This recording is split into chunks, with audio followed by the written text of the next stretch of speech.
Ever missed out on a massive payday because of a single leg of your multiple bet?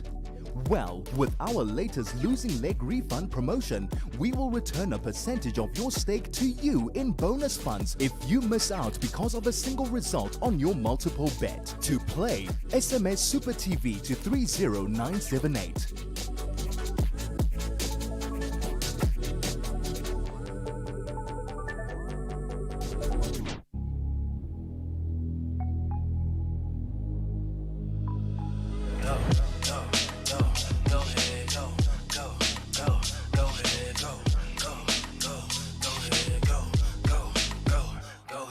Today I'ma wake up a new man, driving a new road, develop a new plan. I'll never be blue, man.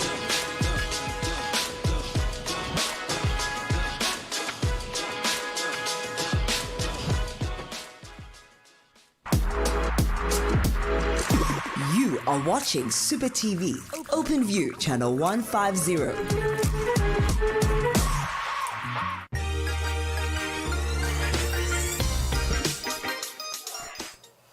Warm welcome back to Supa TV. As you can see, chilling with the super guest right here.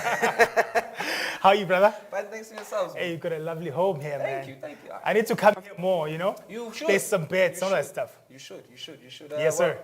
You tuned into Supa TV channel 150. It is Super Tracker. I'm OB.Knows. And you can see I'm sitting right across someone who will talk basketball action with us. Now, I'm sorry, we never have that usually on Supa TV. I mean, we're always talking rugby, soccer, and all these other sports. But Shongwe is here to talk a little bit about what's going on in the game of basketball, more especially in Africa and in South Africa. And don't worry, we'll talk a little bit about what's going on in the NBA because I know that's where your bets are currently. But Spu, thank you for joining us, man. Thank you, man. Let's kick it off with your profession. You're currently the ambassador of Special Olympics South Africa. Tell us a little bit about what is Special Olympics South Africa and why is it special? It's special to me in particular. It's an organization that really helps children of disadvantaged backgrounds, children that have special needs, whether it's physically, mentally, and everything in between. And I just got really passionate about sports at a very young age myself. You know, I lost my mother at a very young age, my grandmother also at a very young age. So I felt like that somehow is a bit of an impairment in a way, because now you have to start making decisions by yourself. You have to do all sorts of things by yourself. But I felt like sports was the one thing that kept me in line, kept me in check. And if I didn't play sports, I really don't know what would have happened. And I always say, Kobe Bryant, as you know, we talk about it all Mamba, the time. that's actually your Instagram as well. Exactly. He's my favorite player, really, of all time. But the Mamba mentality or whatever he was about was always to say that sports is the biggest metaphor for life, in a sense that you learn, whatever you learn in sports, you can also apply in life. And I felt it when I was growing up, and I think those kids that we work with at Special Olympics feel as well. You know, that's one thing I keep telling people is that I also played football from a very young age, and the disciplines I learned in football is what made me who I am today. Like, you know, you keep the discipline, you keep on doing what you're doing because you have to maintain fitness. But in life game, you're maintaining your life. You know, you're doing the right choices, and you know. So I always and that's just the physical part. Think about what the mental part does for you in terms of working hard, developing good habits, a work ethic that is respectable. All those things come from sports, for me anyway. I don't know where other people get it from that have it, but for us, for you and I, it came from there. Definitely. And one of the sports you work with at the Special Olympics is basketball. Yes, sir. I want to know though, how invested are you in basketball in South Africa? How in touch are you with it? In South Africa, it's really difficult because you know, there's been many different leagues before the BNL now.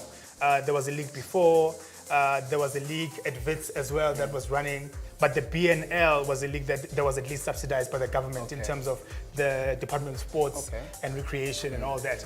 And Fikile Mbalula was really one of those guys when he was still minister that pushed for that to happen along with the management, I think PSA or whatever. But somewhere along the line, things just got messed up. And you think about, you know, I won't name them, some of the organizations, but it's the same story. It starts, it looks great, it looks nice, and then it goes. So it's the same thing for me, and why I wasn't really heavily invested in the leagues themselves and the players that are sort of semi-professional, professional, is because I want to focus more on the kids, man. For me, it's not about having the leagues. The leagues are great, but if you can take a kid, Ofananami, Wasempumalanga, wase Limpopo, wase KZN, who's from a town you've never heard of. I'm from a town called Brayton. Population is about 14,000, maybe 15,000 now, if not a more. lot of people, yeah. Nobody knows it. I'm trying to think. I'm like, I have to say, do you know Emelo? Then after I know Emelo, Emelo. you see? So I have to say Emelo, then Brayton. Nobody knows where I'm from. Yeah. And if you can take a kid from there and put him through a program at Wits and him play for the first team and get a scholarship and eventually make something of himself, you've done well. You get what I'm saying? I never went professional like the NBA or whatever, or played in Europe or played in the BAL that's now started here in Africa. But what that did for me mentally, what that did for me in terms of my career, is priceless. I get that. But you know, my next question was going to fall onto the BNL and to try to find out, like, why don't a lot of people know about it? And is the government actually putting sufficient energy and time into the BNL? I think they did. I think at some point they really did. I don't know how far they really went. But for them to say, we take basketball seriously, we're going to invest in this sport, we're going to be involved somehow in this sport. I mean, Southern Sun, the hotel, the hospitality sort of company also got involved at some point. But again, look at where we are now. Yes, COVID came, but the first season of the BNL were hot. Yeah. When Duzi Royals and the Tshwane Suns would meet in the finals of the BNL, that place in Wembley would be packed. shut down. Really? Yeah, even I would struggle to get into that building. Now imagine, and basketball, a lot of the time, OB, is not about just the game. It's the culture. The culture. It's the sneakers. Yes, sir. It's the music that marries the culture. True. Look at Ricky Rick, for instance, for those who don't know. That Cotton Fest thing. Ricky Rick just designed a Cotton Fest line. You've got the shorts, you've got the shirts, vests, you've got everything, and now he's just partnered with Puma. But it's the culture of basketball and the coolness factor around it that really makes people follow it. If you go to, let me make it interesting. If you go to Soweto, Maponya Mall now, guaranteed you'll find somebody with a basketball vest that has never played basketball before. Whether it's a LeBron James jersey, Kyrie Irving, all the popular guys, right? Why do they wear it? Because it's cool. It's cool. They don't even know who Kyrie Irving was at what position, or Kevin Durant was at what position. But because it's cool, because it's part of the culture, that's what it is. And you asked me about Special Olympics earlier on. That is where you get the kids. The kids speak their language. They follow those trends. They follow James Harden.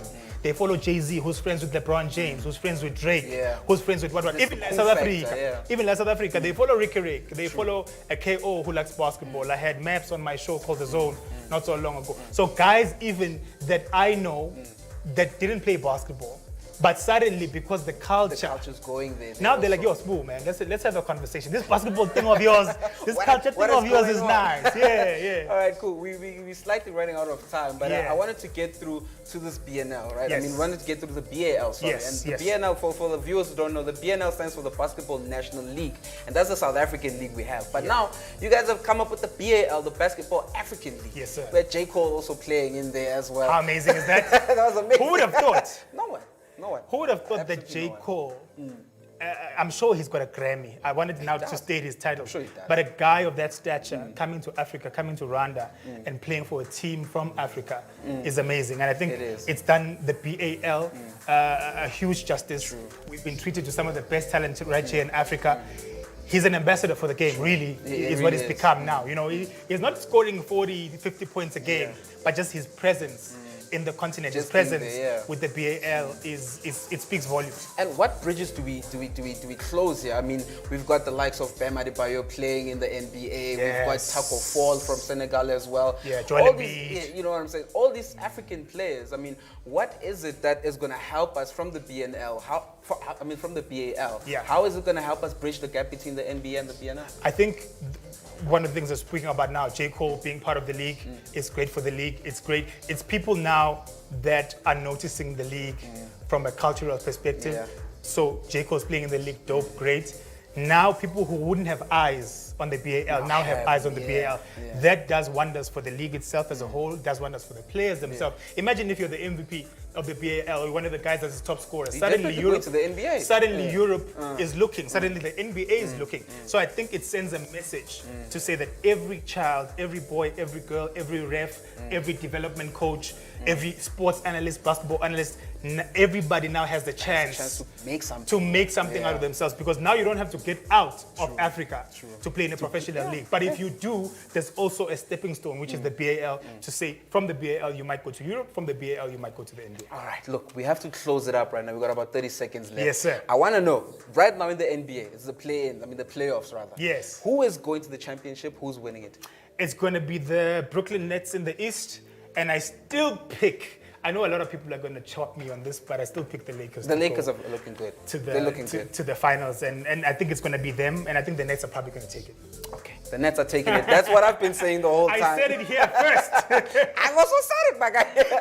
But that's how I round up our conversation with Boo. We'll definitely have him back sometime around to also try and play some bets so he can also share some of this basketball knowledge with us here on Super TV. Thank you for joining us. Thank you, brother. It's a pleasure. And that's how we run up Super Tracker. I'm OB.Knows. Catch me again on Wednesday. But Mrs. Knows will hold it down for you tomorrow. Don't you worry. But for now, though, good evening.